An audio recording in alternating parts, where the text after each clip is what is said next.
राम की कुल परंपरा वंशावली की तरफ आपके लिए लेकर के चल रहा हूं।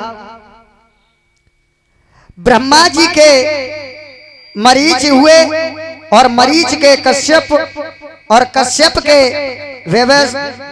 व्यवस्मान और व्यवस्मान के व्यवस्तमनु व्यवस्तमनु के इक्ष्वाक और इक्ष्वाक के कुच्च और कुच्च के विकुच्च और विकुच्च के वाण और वाण के अनरण्य और अनरण्य के प्रथु और प्रथु के त्रिशंकु और त्रिशंकु के धुंधमार धुंधमार के यवनाश यवनाश के मानधाता और मानधाता के सुसंद और सुसंद के ध्वसद प्रसेनजित और इनके हुए भरत। एक भरत ये पहले ही हो चुके हैं, उसके बाद में अब एक भरत और होंगे। भरत हुए, भरत के हुए असित, असित के हुए सगर और सगर के हुए असमंजस और असमंजस के हुए अंशमान और अंशमान के दिलीप, दिलीप के भागीरथ और भागीरथ के कुकुत्स और इनके हुए रघु और रघु के प्रबद्ध कलमास्पद।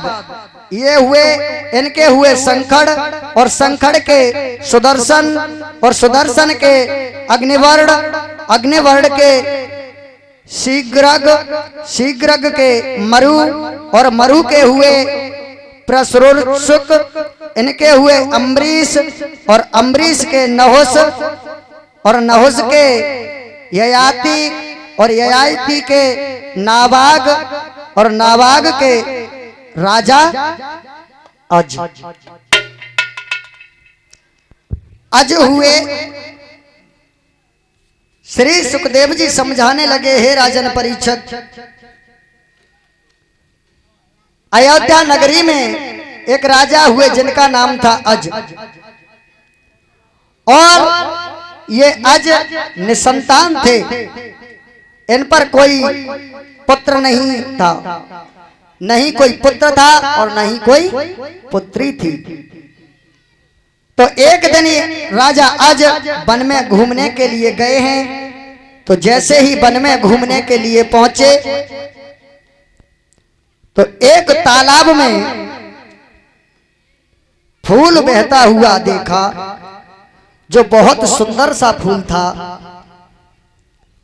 तो उस फूल तोड़ने के लिए आज राजा अज पानी में कूद गए और कूदने के बाद में उस फूल को पकड़ने लगे। जैसे ही फूल को पकड़ने के लिए आगे के लिए हाथ बढ़ाया तो आसमान से एक आकाशवाणी हुई। उस आकाशवाणी ने राजा अज से कहा, अरे राजा अज, तुम एक निसंतान हो, इसलिए तुम्हारे नसीब में ये पुष्प, ये फूल कभी नहीं हो सकता। जब इतनी बात सुनी राजा अज ने, तो राजा अज वहां से चले आए और मन में सोचने लगे, दुखी होने लगे, सोचने लगे मेरा कोई पुत्र नहीं है, मन में दुखी होने लगे। तो उसी समय पर भगवान महादेव ने धर्मराज से कहा,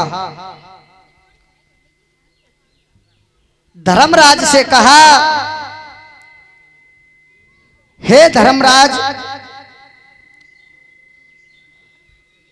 राजा अज निसंतान है और उसको संतान देनी है, इसलिए तुम अयोध्या नगरी में जाओ और कुछ दिन पर वहां पर जाकर के निवास करो।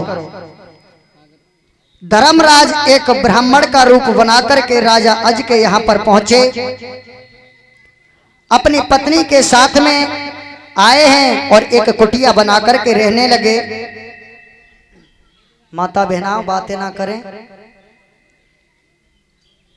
ध्यान से कथा पर गौर करें। हाँ, हमें मालूम है कोई कोई माता बहना तो बहुत गाली देती होंगी कि पता न का सुनावत रहते हैं, शास्त्री जी तो बहुत छोटे हैं और पता न का सुनावत रहते हैं। माता बहना, फालतू की बातों में कुछ नहीं रखा है। जितनी ज्ञान की बात हो जाए उसमें बहुत कुछ मिलता है। तो बातें ना करते हुए कथा पर गौर करें। आज अयोध्या में एक कुटिया बनाकर के धर्मराज और उनकी पत्नी रहने लगे। इधर में धर्मराज ब्राह्मण का रूप बना करके और राजा अज के दरबार में पहुंचे। और जैसे ही राजा अज के दरबार में पहुंचे हैं, राजा ने अपना स्थान छोड़ दिया और ब्राह्मण को बहुत सम्मान दिया, बिठाया। अपने मंत्री से कहा ब्राह्मण को कुछ दक्षिणा देनी है, कुछ लेकर के आओ, ब्राह्मण के लिए दक्षिणा देंगे। तो ब्राह्मण बोले मुझे ये दक्षिणा नहीं चाहिए, मुझे वो दक्षिणा दे दो जो तुमने अपनी मेहनत से कमाया हो। जो तुमने अपनी मेहनत से जो भी कमाया हो वो मुझे दे दीजिए। तो आज राजा अज अपना हार उतार करके देने लगे। ब्राह्मण ने कहा ये तो सब कुछ प्रजा का है, मुझे अगर देना चाहते हो तो अपनी मेहनत की कमाई से दक्षिणा दीजिए। तो राजा ने मन में सोचा मेरी कमाई का तो कुछ नहीं है, मैं कहां से दूं। आज राजा अज जो थे कहने लगे मैं आपके लिए अपनी कमाई का अवश्य दूंगा, जो भी दूंगा वो। तो ब्राह्मण वहां से चले जाते हैं, जो धर्मराज थे वहां से चले आए और वापस अपनी कुटिया पर आकर के भजन करने लगे, कीर्तन करने लगे, अपने भजन में मगन हो गए। तो आज राजा ने सोचा कि मैं मेहनत करूंगा और ब्राह्मण की झोली में कुछ ना कुछ अवश्य डालूंगा। आज राजा अज ने मन में विचार किया और मन में विचार करने के बाद में राजा अज ने रात्रि में अपना वेश बदला और पैसा कमाने के लिए राजा अज नगर में चले जाते हैं। और एक लोहार के पास में पहुंचे। लोहार अपने लोहे के कुछ औजार बना रहे थे। वहां पर पहुंचे और राजा अज ने अपना भेष बदल करके जब लोहार के पास में पहुंचे हैं, कहने लगे मैं कुछ मजूरी करना चाहता हूं। तो राजा ने पूरी रात, सारी रात घन चलाया, घन सारी रात घन चलाया। तब तक जब सुबह हुआ तब राजा अज के लिए 1 टका मिला। टका 1 टका मिला राजा अज के लिए।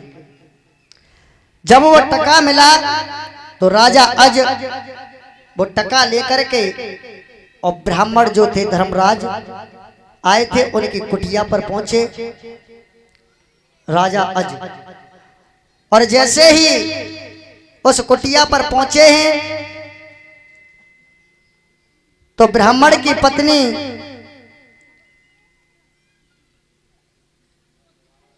झाड़ पोंछ कर रही थी कुटिया की। राजा अज ने कहा मैं अपनी मेहनत से कमा कर के लेके आया हूं, ब्राह्मण देवता से बोल दीजिए जो भी मैंने अपनी सारी रात मेहनत की है, जो भी मैं कमा करके लेकर के आया हूं वो आप ले ले।